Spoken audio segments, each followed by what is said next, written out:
So welcome to Supply Chain Secrets, and we're taking a different tack this week. Today I've got Steven Thacker with us, who's one of our directors at Logistics Bureau, and I'm going to ask him, what's the best bit of advice you have ever received? And that's coming right up.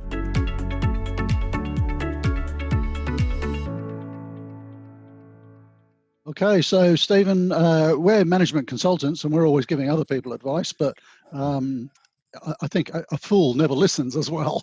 So, and I think through our careers, we've received an enormous amount of great advice from other people as we sort of climb the ladder in our careers. What's the best bit of advice you've ever received? Thank you, Rob. Well, that's a leading question, of course, filtering back through a few decades of advice and things that you've heard over the years, but there really is one that stands out, and that is this saying that Stephen Covey uses it in his book, The 7 Habits of Highly Successful People. He says the things that matter most should never be at the mercy of the things that matter least. Oh, okay. Which is relevant in personal life. It's relevant in general business. It's relevant to executives, and it's relevant in supply chain. We might need an example of that.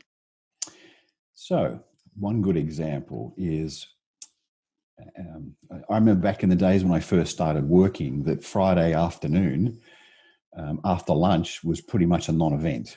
Yes, in Australia, yeah. We went out to lunch, and sometimes we never really made it back to the office on Friday afternoon.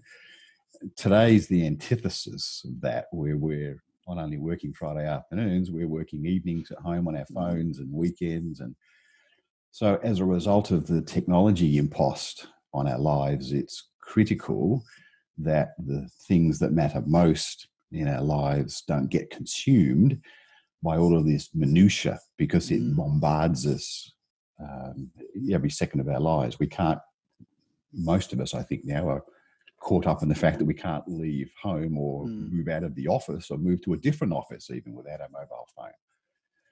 So with all of that pressure, sometimes we miss the things that really matter most. And perhaps on a personal level, I remember working as the director of supply chain for a large company many years ago. And when I first started there, everybody would work back late until 7, 8 o'clock at night. In fact, the truth of it is that all the exec team, who all had offices in open space office around the MD. No one wanted to leave before the boss. Nobody left before the MD. Until I arrived. And every night I left at 6 o'clock. Yeah. And the reason I left at 6 o'clock was because I had a standing appointment with my wife and my children to have dinner at home together at 6:30. Yep. And after a very short period of time, one of the other directors took me aside and said something along the lines of, "Do you not want to get on in this company? Because you're not going to do it by leaving at 6 o'clock at night." Yeah. And I explained to him that while I loved my work, she's more important, and so are my kids, and unashamedly so. And so I have a commitment to them. I have a meeting, if you like, scheduled appointment with them at 6:30, and I'll take work home and work back later, but I'm not missing that appointment. Well, the end of that story is that within 2 months, the word had spread, and nobody could argue with the logic. Everybody was going home at 6 o'clock. We turned the lights out at 6 o'clock. That's great. Yeah. And I bet there was no reaction from the MD. He went as well. Yeah. I mean, he was probably just, I'm a bit like that. I sort of get in the habit of working late, but I don't expect other people to.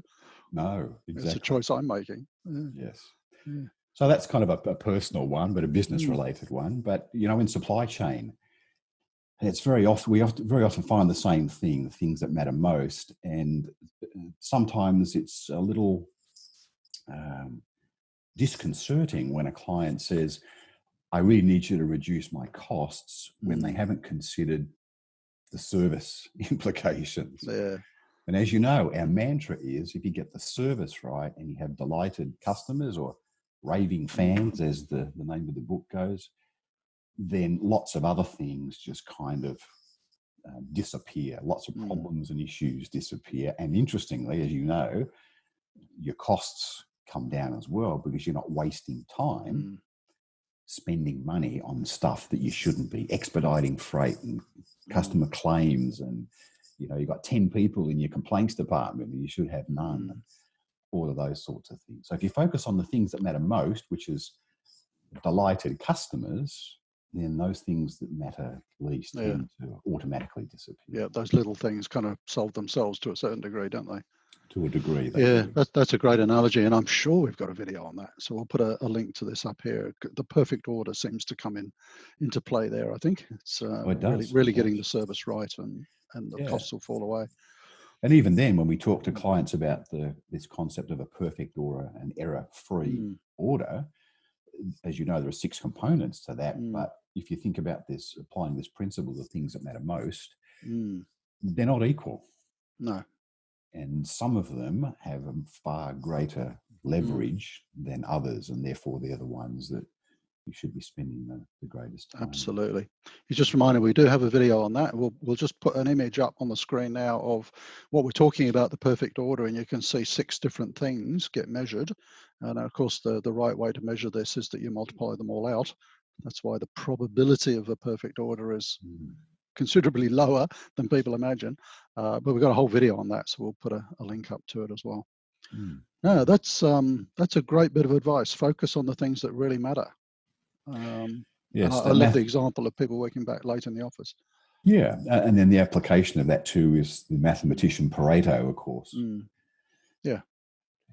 Focus on the A's. I mean, even on a daily basis, when I make a list of things to do every day, I categorize them into the ones that are the high leverage, critical ones, and don't do the C's, do the A's first. It's kind of a good. That's very true. Very true. In life, in business, in supply chains, and everything. Yeah, constantly reevaluate, reprioritize, and forget the little things. Yeah. Very good. Great advice. Thank you for that, Stephen. Perhaps if you found that interesting, you'd like to comment below with a great tip of your own. What's the best bit of advice that you've ever received? I bet we get some amazing responses. So that's it for this week. If you enjoy this channel, you know what to do. Hit the subscribe button, hit the bell, and you'll be notified every time we have a new video coming out, and they come out every week on a Wednesday. So look forward to seeing your comments below and seeing you next week. Thank you for watching, and thank you, Stephen, for joining us. Pleasure. Thank you, Rob.